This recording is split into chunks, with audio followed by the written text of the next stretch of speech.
जम्मू कश्मीर के रियासी जिले में रविवार को श्रद्धालुओं से भरी बस पर कथित आतंकवादी हमले में 9 लोगों की मौत हो गई।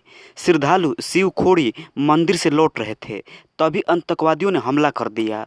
जम्मू कश्मीर के रियासी जिले में रविवार को 9 जून को शिवखोड़ी गुफा तीर्थ स्थल से कटरा लौट रहे थे। श्रद्धालुओं की बस संदिग्ध आतंकवादियों ने फायरिंग की। बताया जा रहा है कि हमले की वजह से बस का ड्राइवर नियंत्रण खो बैठा और बस गहरी खाई में जा गिरी। इस हादसे में एक बच्चे समेत कम से कम 9 तीर्थयात्रियों की मौत हो गई और 33 अन्य यात्री घायल हो गए। रियासी जिले के एसएसपी मोहित शर्मा ने मीडिया से कहा, हमें सूचना मिली थी कि आतंकवादी घात लगाए बैठे थे और उन्होंने शिवखोड़ी से कटरा जा रही बस पर गोलीबारी की। नतीजन ड्राइवर ने नियंत्रण खो बैठा और बस खाई में जा गिरी। बचाव अभियान पूरा हो चुका है। उन्होंने कहा कि 9 लोग मारे गए हैं और 33 लोग घायल को अस्पताल में भर्ती कराया गया है। बस में सवार लोग स्थानीय नहीं हैं, लेकिन उनकी पहचान की पुष्टि होनी बाकी है। एसएसपी ने बताया कि ये लोग उत्तर प्रदेश के हो सकते हैं। शिवखोड़ी तीर्थ स्थल को सुरक्षा घेरे में लिया गया है। जम्मू कश्मीर पुलिस, सेना और सीआरपीएफ ने हादसे के बाद इलाके में सर्च ऑपरेशन शुरू कर दिया। नेताओं ने जताया दुख। 9 जून को तीसरी बार प्रधानमंत्री पद की शपथ लेने के बाद नरेंद्र मोदी ने जम्मू कश्मीर के उपराज्यपाल मनोज सिन्हा को स्थिति पर नज़र रखने का निर्देश दिया है। सिन्हा ने सोशल मीडिया साइट एक्स पर पोस्ट में लिखा है, प्रधानमंत्री नरेंद्र मोदी ने स्थिति का जायजा लिया और मुझे स्थिति पर लगातार नज़र रखने और परिवारों को हर संभव सहायता सुनिश्चित करने का निर्देश दिया। केंद्रीय मंत्री अमित शाह ने इस आतंकवादी हमले की निंदा की है और कहा है कि इस कायरतापूर्ण हमले के पीछे जो लोग हैं उन्हें बख्शा नहीं जाएगा और उन्हें कानून का सामना करना पड़ेगा। जम्मू कश्मीर के पूर्व मुख्यमंत्री उमर अब्दुल्ला ने भी सोशल मीडिया साइट एक्स पर लिखा है कि जम्मू कश्मीर के रियासी से भयानक खबर मिली है, जहां एक बस पर हुए आतंकवादी हमले में 10 यात्रियों की मौत हो गई और कई घायल हो गए। मैं इस हमले की स्पष्ट रूप से निंदा करता हूं। यह देखना दुर्भाग्यपूर्ण है कि जिस क्षेत्रों को पहले सभी आतंकवादी से मुक्त कर दिया गया था, वहां आतंकवाद की वापसी हो रही है। मृतकों की आत्मा को शांति मिले और घायल शीघ्र स्वस्थ हो। वहीं कांग्रेस के सांसद राहुल गांधी ने हमले को कायराना बताया और एक्स पर लिखा, जम्मू कश्मीर के रियासी जिले में शिवखोड़ी मंदिर से तीर्थयात्री को ले जा रही बस पर हुआ कायरतापूर्ण आतंकी हमला अत्यंत दुखद है। यह शर्मनाक घटना जम्मू कश्मीर के चिंताजनक सुरक्षा हालातों की असली तस्वीर है। मैं सभी शोक संलिप्त परिजनों को अपनी गहरी संवेदनाएं व्यक्त करता हूं और घायल के जल्द से जल्द ठीक होने की आशा करता हूं। माहौल बिगड़ने की कोशिश यह हमला क्षेत्र में हिंसा और उल्लेखनीय वृद्धि का दर्शाता है। पड़ोसी जिले राजौरी और पुंछ की तुलना में रियासी जिला आतंकवादी गतिविधियों की अपेक्षाकृत अछूता रहा है, लेकिन 9 जून की घटना से कई गंभीर सवाल उठ रहे हैं। रिपोर्ट के मुताबिक 2021 में अब तक राजौरी और पुंछ जिलों में आतंकवादी हमलों में 38 सैनिक और 11 नागरिक मारे गए हैं। इससे पहले 18 मई को जम्मू कश्मीर के शोपियां और अनंतनाग में 2 आतंकवादी हमले हुए थे। कश्मीर में ये दोनों हमले लोकसभा के 5वें चरण के मतदान से ठीक पहले हुए थे। आतंकवादियों ने शोपियां जिले के हीरपुर में पूर्व सरपंच एजाज अहमद शेख के घर में घुसकर गोली मार दी थी। शेख की इलाज के दौरान मौत हो गई। वहीं उसी दिन अनंतनाग जिले के पहलगाम में राजस्थान से आए पर्यटक दंपति आतंकवादियों ने हमले में घायल हो गए थे। जम्मू कश्मीर में बिहार और यूपी जैसे राज्यों से आने वाले प्रवासी मजदूर भी आतंकवादियों के निशाने पर आ चुके हैं। पिछले साल बिहार के 3 प्रवासी मजदूर आतंकवादियों ने गोली चला दी थी। इस हमले में तीनों मजदूर बच गए थे। राइटर्स के मुताबिक इसके पहले 2017 में अमरनाथ यात्रियों की बस पर आतंकवादियों ने हमला हुआ था। 2019 पुलवामा हमले के बाद भी कश्मीर में पर्यटकों की संख्या कम हो गई थी, लेकिन 2021 से फिर पर्यटकों की संख्या बढ़ने लगी है। सरकारी आंकड़ों के मुताबिक जहां 2019 में 5,65,532 32 पर्यटक कश्मीर गए। 2020 में इनकी संख्या घटकर 41,667 हो गई थी, लेकिन हाल ही में 2021 में संख्या फिर से बढ़ गई है और 6,65,777 हो गई है। 2022 में 26,73,442 और 2024 में 27,10,497 पर्यटक कश्मीर आए थे। पत्नी पर गंदे नज़र और भद्दे कमेंट से बेटे ने कुल्हाड़ी से काटकर कर दी पिता की हत्या। दोस्तों, ये खबर इटावा की है। जनपद इटावा में एक कलयुगी बेटे ने कुल्हाड़ी से काटकर पिता की हत्या कर दी। आरोपी ने पूछताछ में पुलिस को बताया कि पिता उसकी पत्नी पर गलत नज़र रखता था, साथ ही गंदे गंदे कमेंट भी करता था। इससे आहत होकर उसने पिता के खाने में नींद की गोलियां मिलाई, फिर कुल्हाड़ी से गर्दन काट दी। उत्तर प्रदेश के जनपद इटावा में एक कलयुगी बेटे ने कुल्हाड़ी से काटकर पिता की हत्या कर दी। घटना की सूचना मिलते ही पुलिस मौके पर पहुंची, शव को कब्जे में लिया और पोस्टमार्टम के लिए भेज मामले की जांच शुरू की।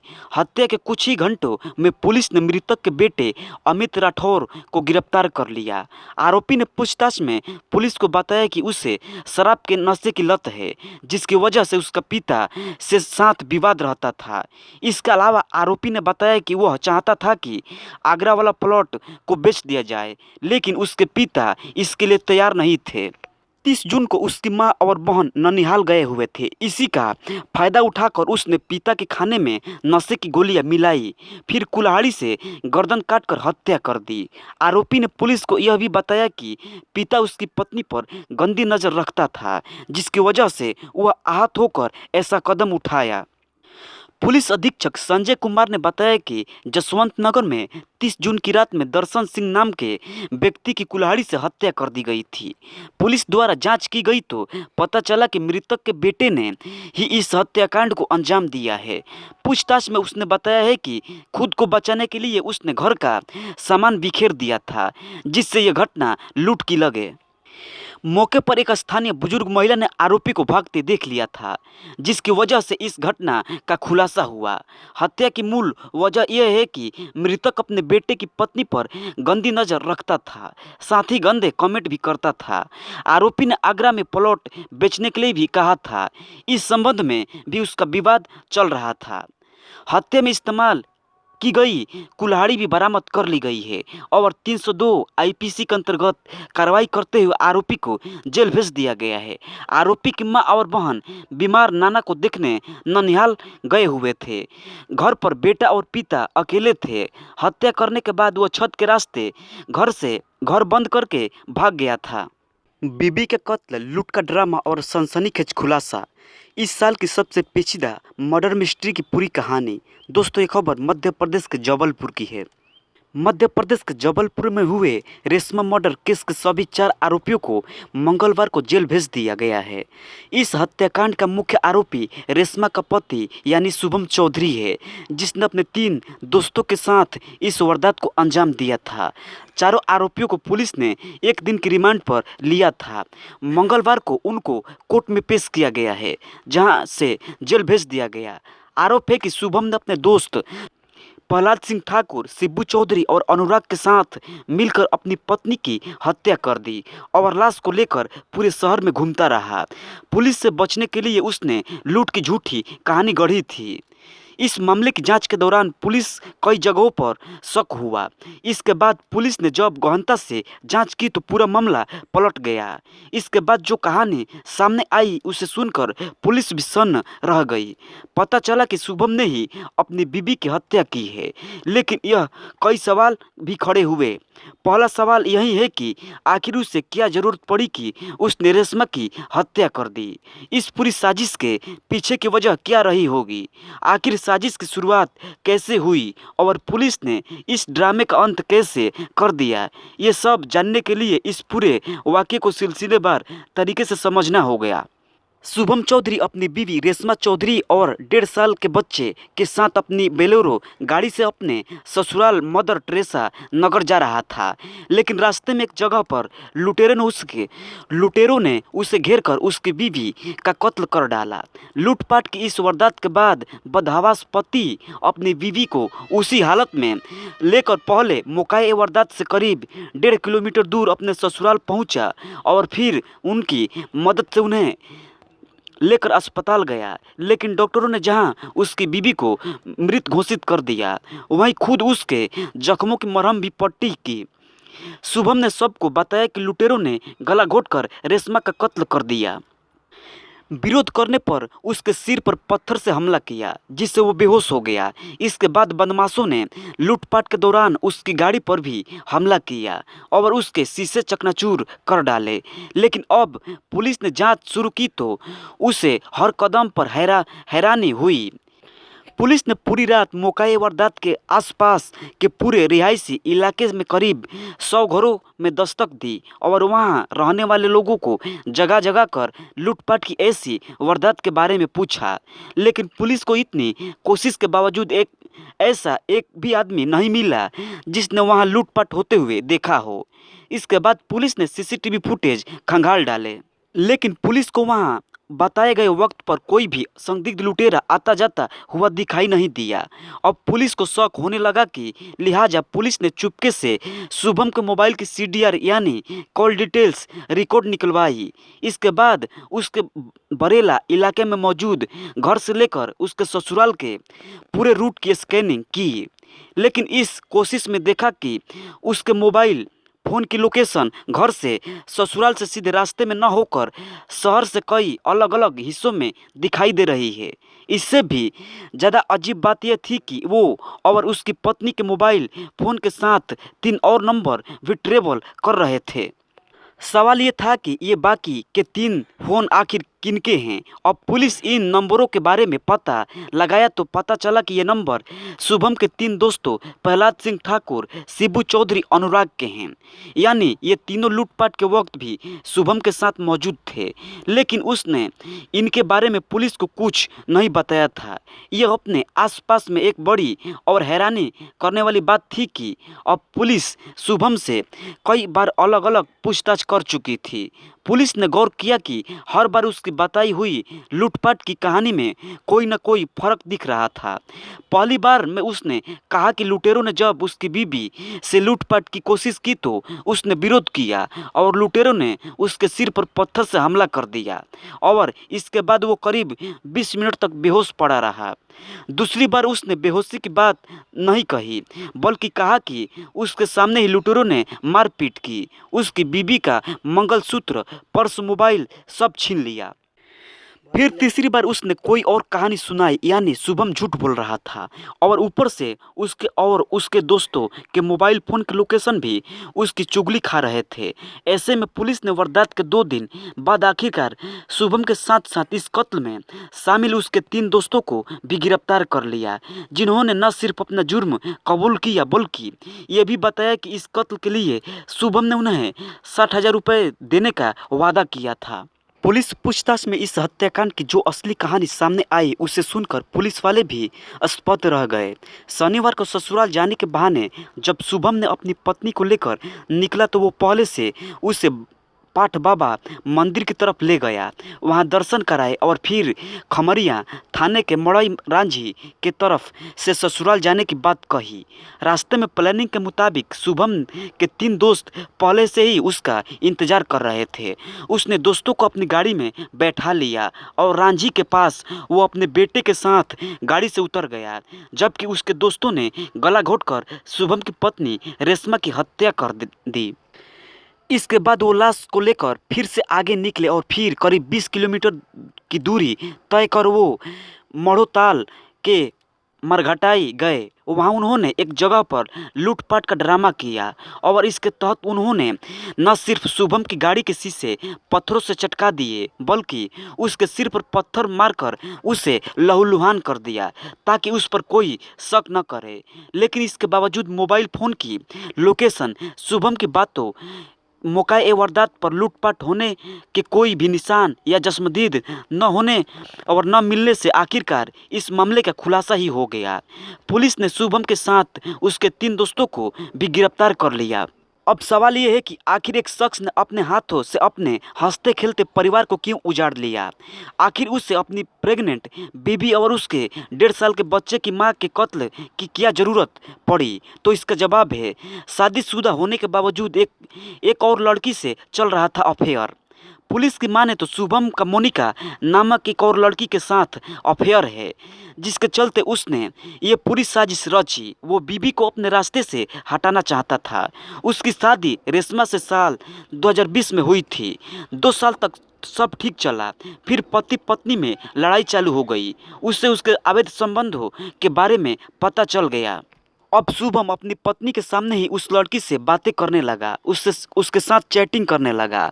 हार कर रेशमा ने शुभम को रोकने के लिए उसे खुदकुशी करने की धमकी देने की शुरुआत कर दी, लेकिन इसके बावजूद वो नहीं सुधरा। रेशमा ने उसके घर वालों से उसकी शिकायत कर दी, धमकी दी कि अगर वो नहीं माना तो वो उसकी करतूत हर किसी को बता देगी। बस इसी के बाद से शुभम अपनी पत्नी रेशमा के कत्ल की साजिश रचने लगा। वो रेशमा की हत्या की प्लानिंग पिछले कई महीनों से कर रहा था। इसी प्लानिंग के तहत उसने अपने 3 दोस्तों को भरोसे में लिया और उन्हें रुपए को लालच दिया। इसके बाद शुभम ने दोस्तों और उसकी बीबी की जान लेने के लिए तैयार हो गए। फिर तय प्रोग्राम के तहत शनिवार 4 मई को शुभम पहले अपनी बीबी को लेकर ससुराल जाने के बहाने घर से निकला और फिर सीधे ससुराल न जाकर इधर उधर घूमता रहा और कातिल दोस्तों को अपनी गाड़ी में बैठा लिया, जिन्होंने मौका मिलते ही पहले रेशमा का कत्ल किया और फिर शुभम का सिर फोड़कर उसे लहूलुहान कर दिया। फिलहाल पुलिस ने पति समेत 4 लोगों को कत्ल के इल्जाम में गिरफ्तार कर लिया। रेशमा के कत्ल में शुभम की गर्लफ्रेंड का भूमिका भी अभी जांच की जा रही है। बाइक पर खून के निशान, बाड़ी में दफन लाश, ऐसे खुला खौफनाक हत्या का राज। दुर्ग में एक हत्या का खुलासा करते हुए पुलिस ने कलयुगी बेटे को गिरफ्तार कर लिया है। आरोपी ने पुलिस को बताया कि 8 एकड़ जमीन बेचने को लेकर उसके पिता से विवाद हुआ था, जिसके बाद उसने पिता को धक्का देकर छत से नीचे गिरा दिया। बेहोशी की हालत में उसने कुल्हाड़ी से कई वार कर उनकी हत्या कर दी और लाश को बाड़ी में गाड़ दिया। छत्तीसगढ़ के दुर्ग के बोरी थाना इलाके में एक बेटे ने अपने पिता की कुल्हाड़ी से काटकर बेरहमी से हत्या कर दी और शव को खेत में दफना दिया। लेकिन हत्या का राज छुपाने की तमाम कोशिश के बावजूद आरोपी खुद को बचा नहीं पाया। पुलिस ने पिता की हत्या के आरोप में बेटे सूरज पटेल को गिरफ्तार कर लिया है। पुलिस ने शव को खेत से निकलवाया और पोस्टमार्टम के लिए भेज दिया। आरोपी नशे का आदी है। वह 8 एकड़ जमीन बेचने को लेकर पिता से नाराज चल रहा था। इस मामले पर पुलिस अधीक्षक डॉक्टर अभिषेक पल्लव ने बताया कि यह घटना रात करीब 10 बजे हुई। आरोपी सूरज, जिसकी उम्र 21 वर्ष, अपने पिता पवन पटेल, जिनकी उम्र 45 वर्ष, के घर बिरेझर गया और पिता से शराब पीने के लिए पिता से रुपए मांगे। दोनों ननकट्ठी शराब भट्टी पर गए और वहां शराब खरीदी और मामा के घर परसरदा आ गए। देर रात तक मामा की बाड़ी में बने मकान की छत पर दोनों ने शराब पी। यहाँ पर पिता और बेटे में जमीन बेचने को लेकर विवाद हो गया। इसके बाद बेटे ने कुल्हाड़ी से काटकर पिता की हत्या कर दी और शव को खेत में गाड़कर सो गया। सुबह आरोपी सूरज के मामा राजकुमार पटेल अपनी बाड़ी में लगे टमाटर के पौधे में पानी डालने आए। वहां उन्होंने देखा कि उनकी बाइक पर खून के निशान पड़े हैं। इस पर उन्होंने भांजे से खून के धब्बों के बारे में पूछा तो उसने कुछ नहीं बताया। बाइक का इस्तेमाल भांजा सूरज ही करता था। फिर उन्होंने बोली पुलिस को इस मामले में बारे में बताया तो पुलिस घटनास्थल पर पहुंची और जांच शुरू की। इसके बाद आरोपी के पिता की जानकारी ली गई। अब उसका भी कुछ पता नहीं चल पाया तो पुलिस ने सूरज को हिरासत में लिया और सख्ती से पूछताछ की। सूरज पटेल ने पुलिस को बताया कि विवाद में गुस्से में आकर उसने पिता को घर की छत से धक्का देकर जमीन पर फेंक दिया था।